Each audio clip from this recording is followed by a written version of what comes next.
Ever heard of the CIA? Well, its roots can be traced back to one man, President George Washington. When he took office in 1789, he warned Congress about the importance of keeping secrets. He described three kinds of secrets: those that are never to be spoken, those that are to be spoken only to certain persons, and those that may be spoken with more freedom. In other words, some secrets are so dangerous that if revealed, could threaten the very existence of the nation. And it's because of these secrets that the CIA was born. But before George Washington became president, he led the American military during the Revolutionary War against the British. At the time, the American Continental Army had just 2,000 poorly trained soldiers. And worst of all, they were outgunned and outnumbered. So Washington began searching for a weapon to level the playing field, and he believed that weapon would be intelligence. As he said, "He that has the start of you can do what you cannot." This is why he assembled an invisible army of spies that saved America, known as the Culper Ring. And in this series, we're going to uncover their secrets and see how their espionage changed the course of history forever. In 1776, the British controlled the city of New York and most of the coastline. Meanwhile, General George Washington and his ragtag army were pushed back into the wilderness of northern New Jersey. For the 2,000 men in Washington's army, only 200 were combat ready. Even worse, the soldiers didn't have enough ammunition to fire more than a few hundred rounds. It was looking bleak for the Americans, but Washington believed the solution to this problem was intelligence. If he could learn the British plan of attack, he could position his troops accordingly.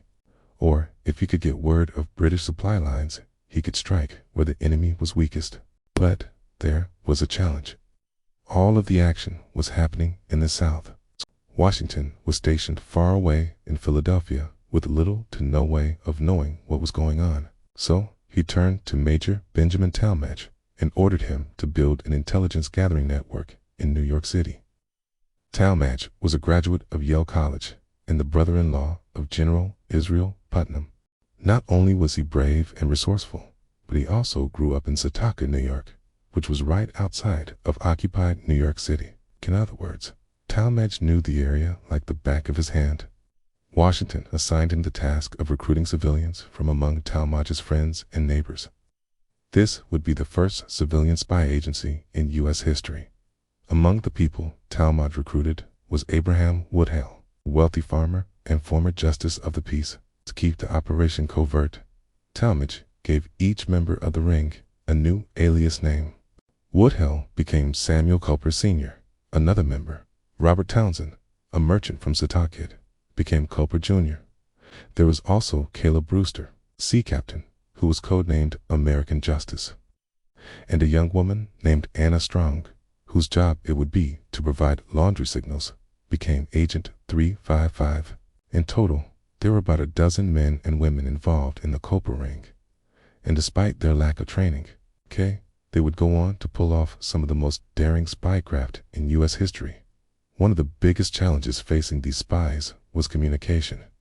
The Revolutionary War started long before the telephone or telegraph had been invented. In fact, the telephone wouldn't be invented for another 150 years. So the spies had to use ingenuity to communicate with one another.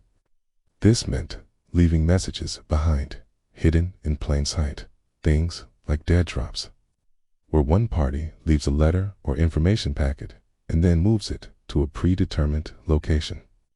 The recipient of the letter then comes to retrieve it. They could also leave messages in coded letters, like sealing a letter with a wax stamp that had a hidden message. Or sometimes they would use alias names to identify themselves when meeting someone else from the ring. For instance, if two spies were about to meet, they would each bring a newspaper with them. Then, when they met, they would fold each of their newspapers in half and check the headlines to make sure they were both reading the same paper. If so, they would unfold the paper and exchange information. They even used something called a laundry signal, where Agent 355, aka Anna Strong, would hang her clothesline between two trees in her yard. She would then put the number of clothes she wanted to take in on the line. For instance, If she put up 5 shirts, that meant that Caleb Brewster was to come to her house that night and pick up 5 pieces of intelligence. If she put up 6 shirts, he would pick up 6 pieces of intelligence, and so on. Now, not exactly James Bond, but definitely clever for the time period. The spies had one main objective: to gather as much intelligence as possible on British troop movements, supply lines, intentions, and anything else that could help the Americans. For instance, in November of 1778, Samuel Culper Sr. reported that the British were planning to send 2,000 soldiers to Rhode Island to seize the town of Newport. This report allowed General Washington to move several hundred militia to guard against any British attack.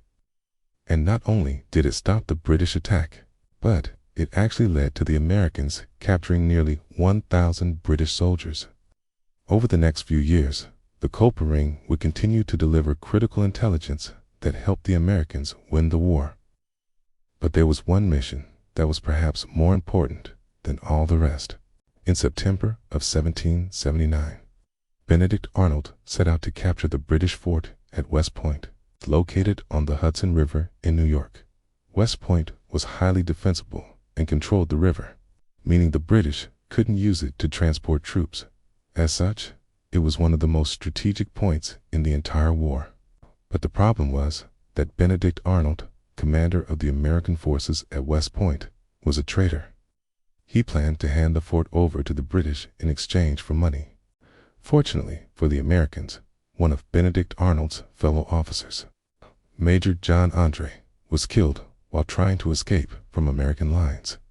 And when the Americans searched his body, they found maps showing exactly where to attack West Point. Because of this, they knew that Benedict Arnold planned to betray the fort. As a result, George Washington immediately ordered Benedict Arnold relieved of duty and sent Lieutenant Colonel Thomas Knowlton to West Point to oversee the defenses. On October 6, a British force of 2,300 officers and men attempted to storm the fort, but they were beaten back.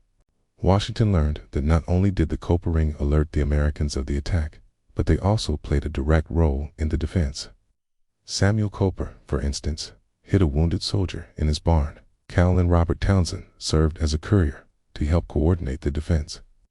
Without the Culper Ring, it's likely that the British would have captured West Point, which could have given them control of the entire Hudson River. And it's no exaggeration to say that the American victory at West Point and the eventual American victory in the Revolutionary War might have been impossible without the work of the Culper Ring. You would think that after putting their lives on the line to help secure American independence, that the members of the Culper Ring would have been celebrated as heroes. But that wasn't the case. Because of the secrecy surrounding their mission, no one knew who the spies were, not even their own family members. And that's because when the war was over, George Washington issued an order that stated any person employed in the business of the spies should forever be considered as having entered into a particular engagement to keep secret all such matters as they might be acquainted with during the war. As such, the Culper Ring quietly disbanded and went back to their normal lives. They didn't even begin to reveal their identities until the 1930s, when historians were able to uncover coded letters and documents revealing the existence of the spy ring.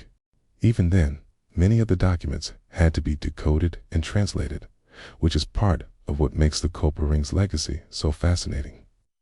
Today, we often think of spies as James Bond, Jason Bourne, or the characters in Homeland. But the reality of spying is much less glamorous. In fact, for the most part, the first U.S. spies were just everyday people who risked everything to help secure the future of the United States. Farmers, merchants, and housewives who left secret messages in dead drops, coded letters, and even laundry lines. These were the first U.S. spies, a forgotten chapter in American history that paved the way for modern intelligence agencies like the CIA.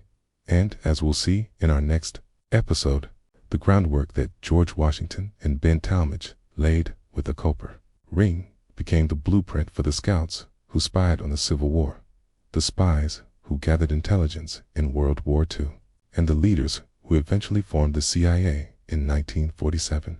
In other words, the very foundations of American intelligence can be traced back to one man, President George Washington. So now it's time for a quick quiz. What was the name of George Washington's spy agency? What was the name of the signal that the spies used to tell each other how much intelligence they had? And who was the traitor at West Point that the Culper Ring helped expose? If you answered the Culper Ring, Anna Strong's laundry line, and Benedict Arnold, you're right. Okay, now it's time for your secret mission. How many spies walk among us today? Unrecognized, unknown, carrying out missions that shape the world. Let us know your thoughts in the comment section below. Okay, and if you enjoyed this episode, please subscribe and join us next time for the next episode.